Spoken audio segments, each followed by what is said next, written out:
மத்தேயு 12 அதிகாரம். அக்காலத்திலே இயேசு ஓய்வு நாளில் பயிர் வழியே போனார்.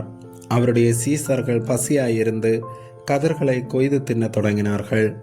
பரிசேயர் அதை கண்டு அவரை நோக்கி, இதோ ஓய்வு நாளில் செய்யத்தகாததை உம்முடைய சீசர்கள் செய்கிறார்களே என்றார்கள்.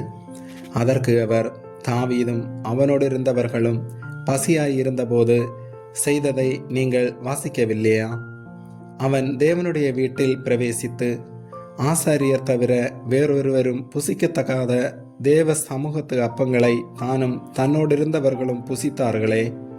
அன்றியும் ஓய்வு நாட்களில் ஆசாரியர்கள் தேவாலயத்தில் ஓய்ந்திராமல் ஓய்வு நாளை வேலை நாளாக்கினாலும் குற்றமில்லாதிருக்கிறார்கள் என்று நீங்கள் வேதத்தில் வாசிக்கவில்லையா?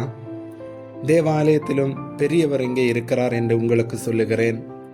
பலியை அல்ல, இரக்கத்தையே விரும்புகிறேன் என்பதின் கருத்து என்னதென்று அறிந்தீர்களானால் குற்றமில்லாதவர்களை நீங்கள் குற்றப்படுத்த மாட்டீர்கள்.